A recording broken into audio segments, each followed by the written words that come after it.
250 bombers of the RAF failed to damage them. 6 swordfish of the Royal Navy, led by Lieutenant Commander Esmond, whose squadron crippled the Bismarck, are shot down as they vainly launch their torpedoes.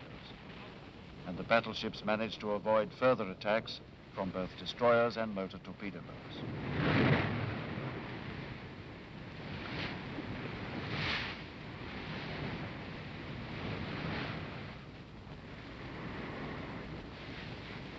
Although damaged by mines laid in their path by the RAF, the battleships Gneisenau and Scharnhorst finally reached Germany. 10 months later, on Boxing Day 1943, Admiral Fraser's flagship, the battleship Duke of York, at last encounters the Scharnhorst in the grim polar night. Radar-directed gunfire scores a damaging hit on the German with the first salvo. The Scharnhorst turns to flee. Further hits slow her down for Fraser's destroyers to sink her with torpedoes. When the Duke of York arrives on the spot where the German battleship went down, only a handful of survivors out of a crew of 2,000 men are rescued and taken prisoner.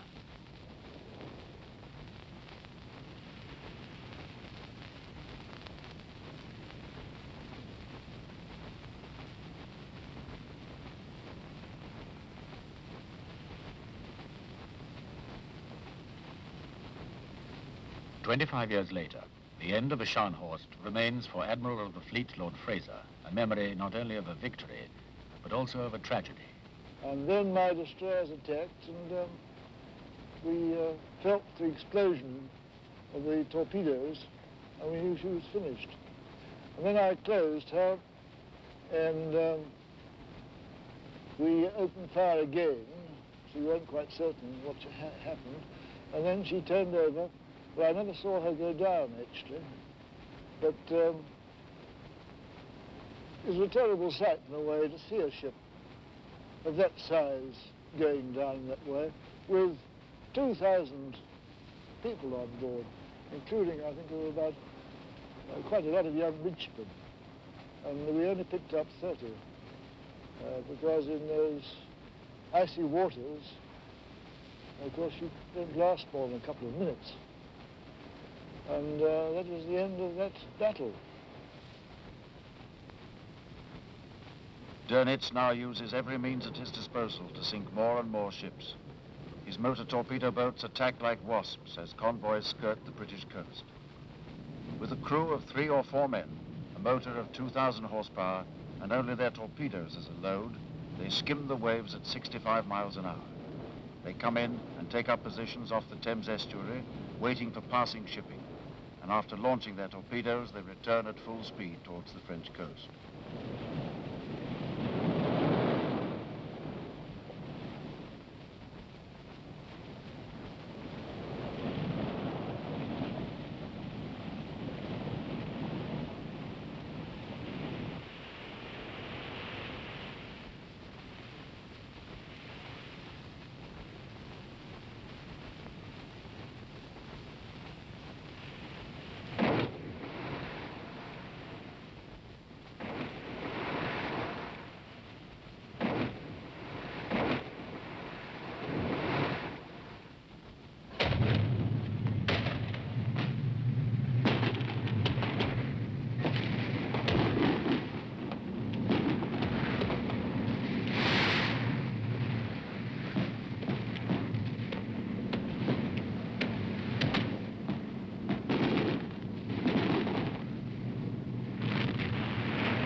"1943 marked the turning point in the Battle of the Atlantic. In the spring of that year, for the first time, convoys enjoyed air as well as surface escort throughout their voyages. In addition to Sunderland flying boats, Coastal Command of the RAF at last received sufficient of the long-range aircraft which had up to now been reserved for the bomber offensive over Germany.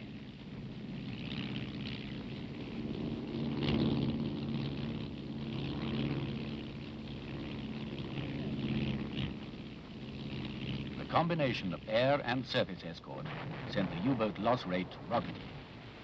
By April, 1 U-boat was being lost for every 3 escorted ships sunk. In May alone, surface and air escorts destroyed 25 U-boats. Dönitz confessed that losses had reached unbearable heights. On the 24th of May, defeated, he recalled all U-boats from the North Atlantic convoy routes.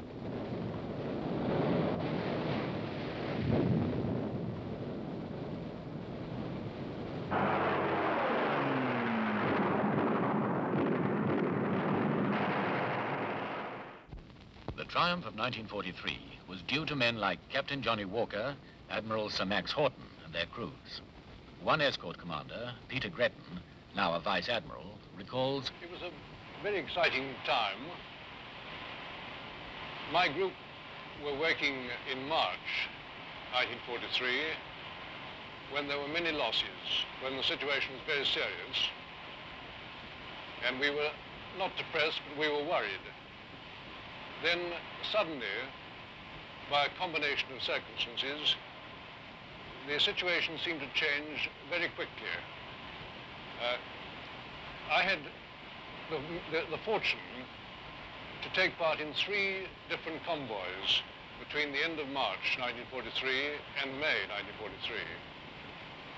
First of all, my group took a convoy eastbound from Canada to England, and we were attacked by many submarines, by a pack of about 20. And although we lost some ships, we sank 3 submarines, and we had a very tense battle. Immediately afterwards, after only about a week in harbor, we brought a convoy in ballast, empty, from England west of across the Atlantic, a convoy of about 40 ships. And during the 14 days of this passage of this convoy, over 60 German U-boats tried to attack.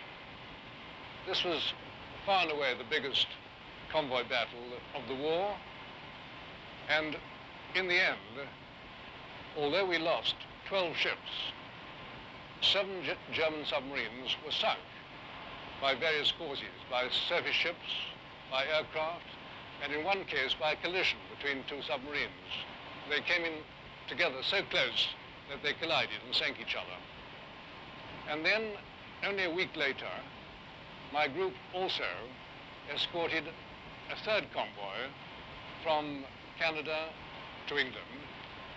And in this case, we were attacked by one pack of 20 U-boats, and we had a most satisfactory finish. We did not lose one ship. We sank 5 submarines, 3 by the escorts and 2 by aircraft, and we reckoned that we'd won a good victory.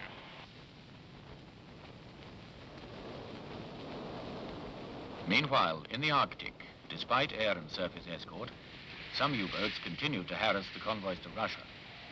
But neither they nor the appalling weather failed to prevent 250 ships getting through in the last year of the war, carrying enough war material to equip some 60 motorized Russian divisions.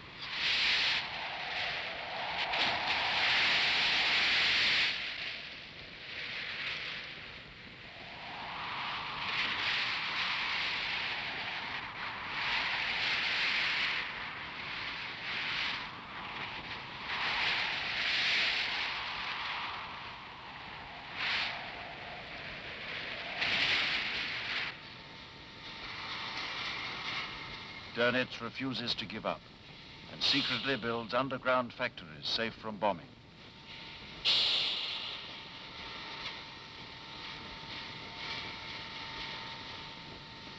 And now the Germans introduce an acoustic torpedo, which homes automatically onto the noise of propellers. At the same time, they are constructing revolutionary new types of U-boat, which travel faster submerged than on the surface. Already he has 1 in service, 7 in training, and 90 under construction.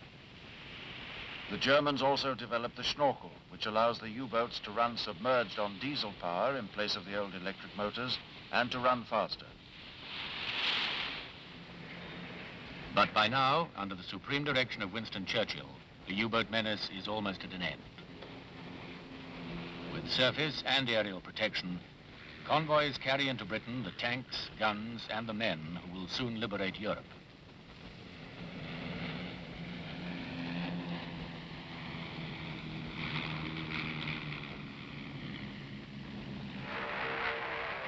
The U-boats try a final assault, but they are massacred by attacks from patrolling aircraft and ships.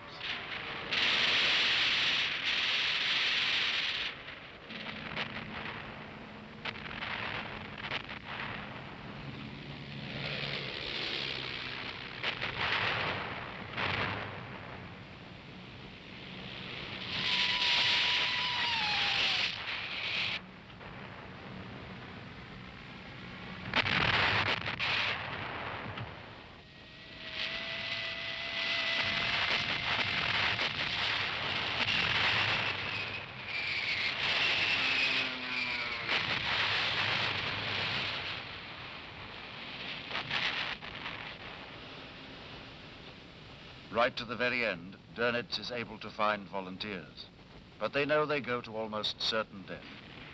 Few survive more than one patrol.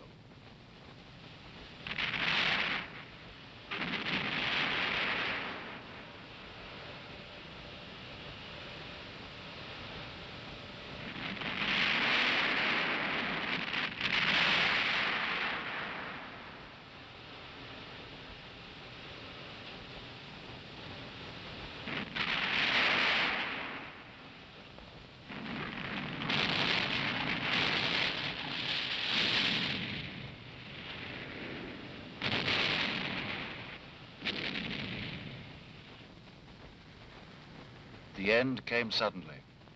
On the 4th of May, Admiral Dönitz gave the order to the U-boats to return to Germany. And then on the 8th of May, he ordered them to come to the surface and surrender to the British.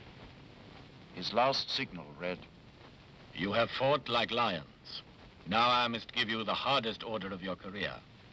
To rise to the surface, hoist a large black flag, and surrender to the enemy." The majority of U-boat commanders couldn't believe the order.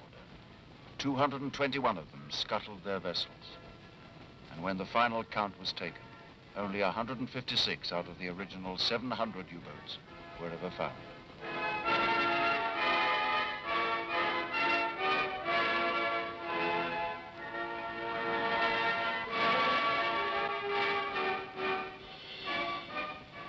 Surrendered U-boats are escorted into Allied ports, and the British can at last study these wolves who for so long have terrorized the Atlantic. During the course of 6 years of war, they had sunk, by gunfire and torpedo, 2,771 Allied ships, 14.5 million tons. It was Churchill himself who one day would write, "The only thing that ever really frightened me during the war was the U-boat peril." The battle you have just seen was one of the battles of the Second World War, a war that affected the destinies of men and nations the world over. The film was discovered in film libraries all over the world and painstakingly edited to show you the incredible impact these individual battles had on the outcome of this most devastating of wars. The world, thanks to these films, will never forget the tremendous effort put forth by all people included in the big battles.